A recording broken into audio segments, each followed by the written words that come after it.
sentencing of Michelle Troconis, if convicted and sentenced, she faces up to 45 years in prison. Let's now listen to the defendant's friend, Elizabeth Van Loon, followed by Daniela Troconis, who is her sister. Judge Randolph, my name is Elizabeth Van Loon. I have been invited here today to speak on behalf of my friend, Michelle Troconis. I have known Michelle and her family since 2019. Michelle has been attending my church, where I've been a member for almost 40 years.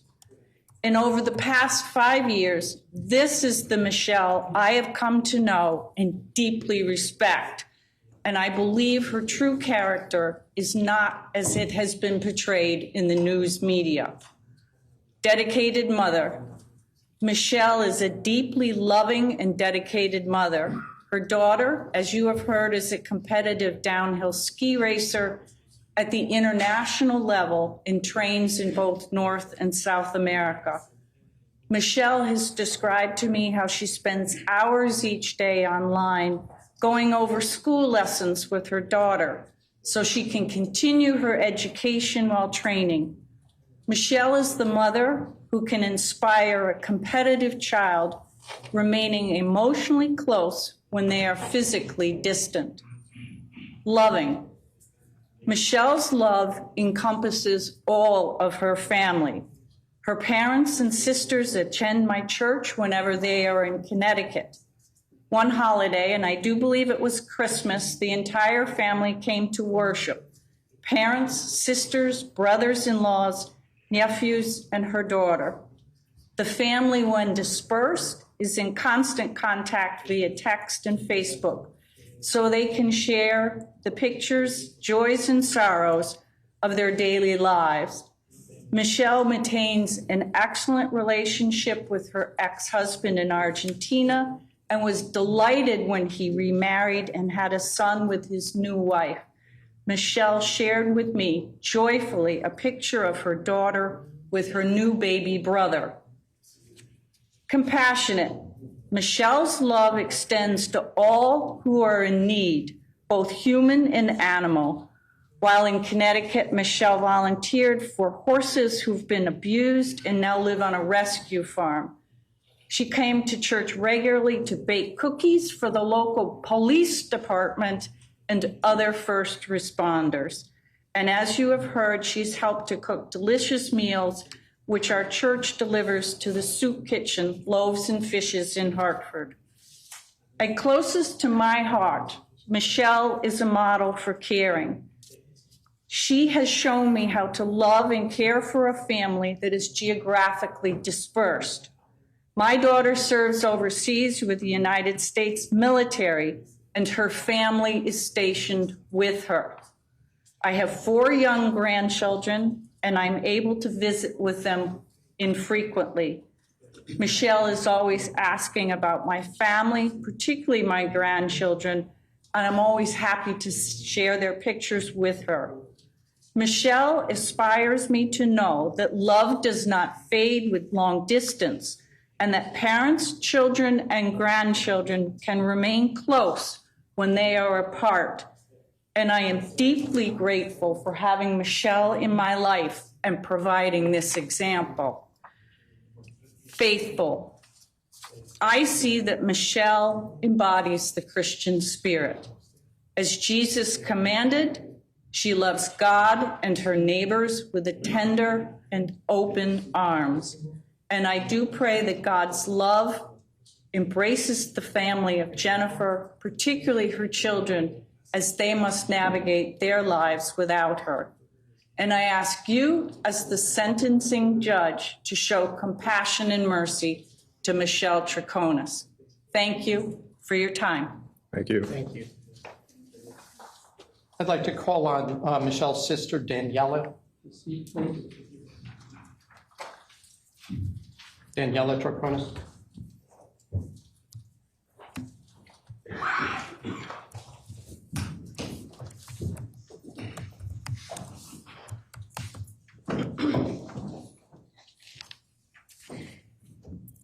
Your Honor, Kevin Rand. My name is Daniela, and I'm Michelle's sister.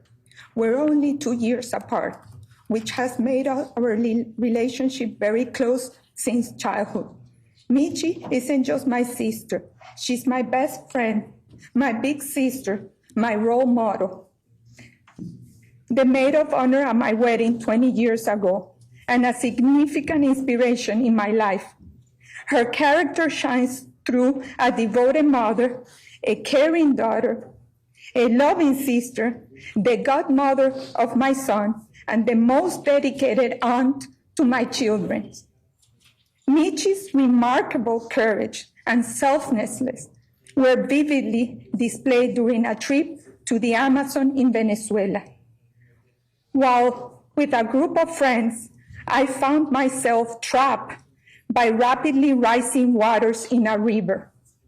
Michi quickly organized our friends into a human chain, and her calmness and quick thinking saved me from being swept away by the current into a dangerous waterfall.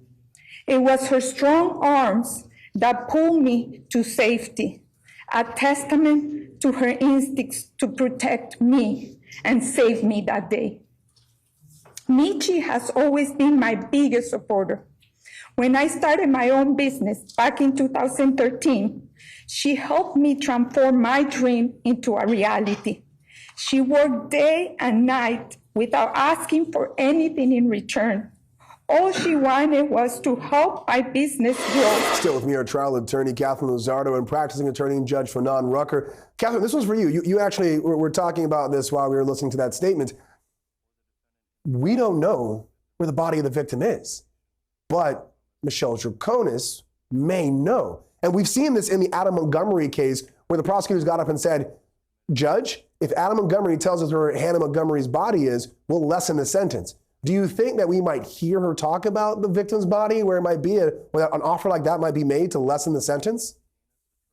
It's a possibility, because that has been in my mind as we listen to all of this victim impact statement, especially in favor of the defendant. If they're telling us that she is a good person that got manipulated by Fotis to murder the victim, then it would be helpful for her and possibly her sentencing, and for her as a human being, to tell the children, the 5 children left behind, where their mother is, so they can bury her and have closure in that regard. The very heart-wrenching victim statement of one of the victim's daughter says that they've been tortured by not knowing where their mother is. This is the time for her to make amends if she does know where she is, because there were videos that were presented as evidence of them throwing bags, her and Fotis. So where is Jennifer Dulos? Absolutely, a question that might plague us for quite some time. Now, we have to take a break, but we'll be listening to the impact statements from the defendant's friend, Elizabeth Van Loon, followed by other impact statements after this break.